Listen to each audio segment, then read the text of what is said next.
नमस्कार हम साथियों, अजंता प्लस यूट्यूब चैनल की तरफ से मैं आपका स्वागत करता हूं। आज हम एक पारिवारिक कार्यक्रम के अंदर परबतसर विधानसभा क्षेत्र के गढ़ी गांव के अंदर, जो कि बड़ू के पास है, यहां एक धाम है जो स्वामी हमीर सिंह जी के धाम के नाम से प्रसिद्ध है। आज हम ये जानने की कोशिश करेंगे कि ये धाम किन मान्यताओं, विश्वासों और धार्मिक आस्थाओं के केंद्र के कारण पूजनीय हुआ। इस विषय के संबंध में मैं संबंधित शख्सियतों से आपकी मुलाकात करवाऊंगा। हमारे सबसे पहले मेहमान श्री आनंद सिंह जी राठौड़ है, जो स्वामी हमीर सिंह जी के पोते हैं, और मैं आज इनसे इस विषय के बारे में बात करूंगा कि ये किस तरह के धार्मिक मान्यताओं, विश्वासों और मान्यताओं के कारण पूजनीय है। तो आनंद सिंह जी, मुझे सबसे पहले तो आप ये बताइए कि इस जगह का इतिहास क्या है और ये क्यों इतना मान्यता का केंद्र बना हुआ है गांव गढ़ी के अंदर। सबसे पहले ये बड़ू रियासत का एक गांव है, गढ़ी गांव बसा हुआ। ठाकुर साहब संपत सिंह जी ने इसको बसाया। इस परिवार में हमारे दादो साहब स्वामी हमीर सिंह जी, जो शुरू में स्टेट फोर्स में इधर जोधपुर की स्टेट फोर्स थी, उसमें जोधपुर आर्मी में ये सर्विस करते थे। कहाँ थी इनकी पोस्टिंग? ईडर में। अच्छा। ईडर में। वहां से इनको एक गुरुओं का सानिध्य में इनको ज्ञान हुआ और फिर ये गांव आगे सर्विस छोड़ के, और यहाँ पर इनके अनुयायी। वहां पर ज्ञान किस हिसाब से हुआ साहब? कोई साधु थे वहां पर। हाँ, साधु थे ईडर में। वो तपस्या जंगल में करते थे, उनके पास ये जाते थे, तो वहां से इनको ज्ञान प्राप्त हुआ। अच्छा। वो साधु पहुंचे हुए थे, वो जंगल में तपस्या करते थे, तो ईडर दरबार के यहाँ शिकार विकार होती थी, तो उनको कहा कि बाबा जी यहाँ से चले जाइए। तो ये उनके संपर्क में थे। बाबा जी ने कहा कि मैं चला जाऊंगा, लेकिन मेरे को टाइम दो। अच्छा। फिर वो अपनी धूनी, जहाँ धूनी थी उसको चद्दर में करके दूर चले गए। चद्दर जलानी, वो वहां से चले गए। गृहस्थी में रहते हुए इन्होंने, जो यहाँ के काश्तकार थे, जो अनपढ़ लोग थे, ज्यादातर किसान लोग थे, जो से जाट समाज के ज्यादा लोग इनके अनुयायी थे, और सभी कौम के थे, जिसमें राजपूत भी थे, दूसरी कौम के भी, सभी 7वीं कौम के, 36वीं कौम के इनके अनुयायी थे। उनको गुरु मंत्र दिया, उनको ज्ञान दिया, और वो ज्ञान धारा में वो भक्ति भाव में रहे, इनके अनुयायी बने। हर अमावस्या पूर्णिमा को सत्संग होती थी। अच्छा, इनकी मूल शिक्षा क्या थी? मतलब जब वो यहाँ पर आए तो यहाँ के लोगों को उन्होंने शिक्षा दी हुई, भक्ति भाव से रहो, अच्छे कर्म करो, मेहनत करो। अच्छा। इस तरह से उनको ज्ञान दिया, और उस ज्ञान की वजह से आज लोग अभी भी उनके जो अनुयायी हैं, चेले हैं, वो सत्संग में आते हैं। बड़ी संगत जब होती है, उनके निर्वाण दिवस पे होती है, तो उसमें आते हैं। आज वही कार्यक्रम चल रहा है, वही आज का कार्यक्रम। तो आध्यात्म के ज्ञान के लिए, आध्यात्मिक प्रसार प्रचार के लिए इन्होंने क्या खान पान को लेकर के कुछ विशेष नीति? सादा खाना खाना और सात्विक जीवन जीना, इनसे मांसाहार वगैरह इनसे तो परहेज होता ही है। साधु संत का तो है, मेहनत से कमाई करना, ना भजन भाव। इनकी याद में किस तरह के कार्यक्रम होते रहते हैं? मतलब ये एक मंदिर की तरह पूजा जाने वाला स्थान है, या केवल वार्षिकोत्सव जैसा कार्यक्रम होता है, या तिथि वाइज जैसे अमावस पूनम, क्या है? देवलोकता की देवलोक देवता होते हैं, उनकी तरह इनकी पूजा होती है। और जो मान्यता रखते हैं कि ये हो जाएगा, मेरा कार्य सिद्ध हो जाएगा, मनोती मानते हैं, तो इनकी फेरी भी देते हैं। यहाँ हर अमावस्या पूर्णिमा को सेवा करते हैं, और हम भी इन्हीं के आशीर्वाद से हम जी रहे हैं। हमारे पिताजी भी माने हुए खोजी थे। अच्छा। जब ये भी ईडर स्टेट में सर्विस की मेरे फादर ने, पवन सिंह जी ने। अच्छा, यानी आपके दादाजी ने भी? दादाजी के बाद में मेरे पिताजी ने भी वहीं पर हाँ, वहीं पे सर्विस की। ये आगे उसके बाद में मेरे फादर ने भी सर्विस की है, और वो पानी में खोज निकाल देते थे। पानी में खोज कैसे? पानी में खोज ऐसे कि जब कोई आदमी, जब ये सर्विस से आए थे जी, तब हमारे ऊंट वगैरह रखते थे, सांडियां और ऊंट रखते थे पहले। उसका बच्चा, जैसे उस ऊंटनी का बच्चा जो है वो कहीं उसके पांव देखे तो घर आके कहा कि अपनी सांड के बच्चा हो गया है, तो उसका एक खोज पहचान लेते थे।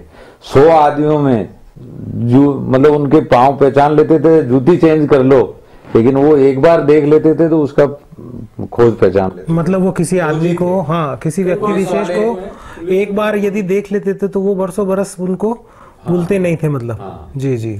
और आज हमारे यहाँ चोरियां नहीं होती थी, उनके भैंसे कि वो जहाँ चोरी हो गई वो चले गए तो चोर अपने आप ही उस सामान को डाल देता था वापस। अच्छा, उनके भैंसे के मेरा नाम बता देंगे, पुलिस वाले भी उनसे मदद लेते थे।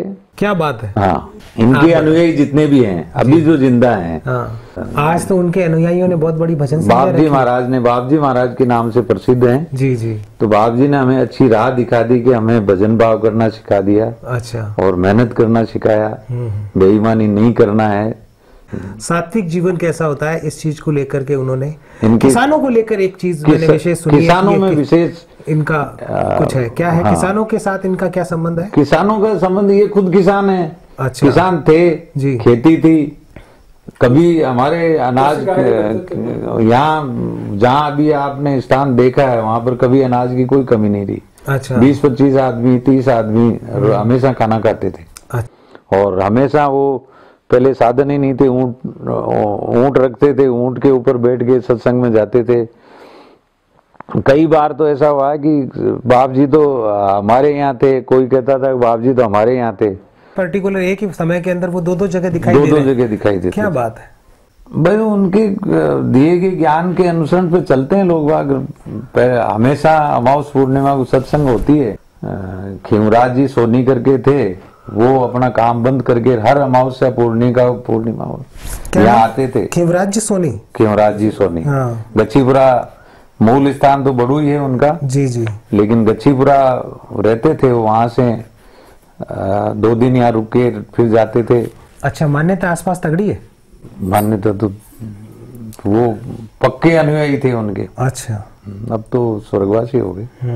तो ये थी मुलाकात आनंद सिंह जी राठौड़ से, जिनसे मैंने ये जानने की कोशिश की है कि इनकी मान्यता और इनको लेकर के लोगों का विश्वास आसपास के क्षेत्र में कैसा है और कितने दूर के एरिया तक इस चीज़ को माना जाता है और इनकी मान्यता को लेकर के किस किस तरह के कार्यक्रम यहाँ पर होते आए हैं। अगली मुलाकात के लिए मैं आमंत्रित करता हूँ श्री नवरत्न सिंह जी राठौड़ को, जो इनके पुत्र हैं। मैं इनसे जानने की कोशिश करूंगा कि इनके मन में किस तरह की आस्था और किस तरह का विश्वास अपने दादाजी के प्रति है, जो स्वामी हमीर सिंह जी नाम के धाम से प्रसिद्ध है। नमस्कार। नमस्कार। बताइए साहब, इस जगह का इतिहास आपकी नज़र में क्या है, आप क्या देखते हो? इन्होंने जो भक्ति की उसका आज हमें मिल रहा है। हमें बड़ा गर्व है कि हमने इस कुल में, इस घर में जन्म लिया जिन्होंने भक्ति से खुद का तो उद्धार किया ही किया, आसपास के पूरे क्षेत्र का उद्धार किया।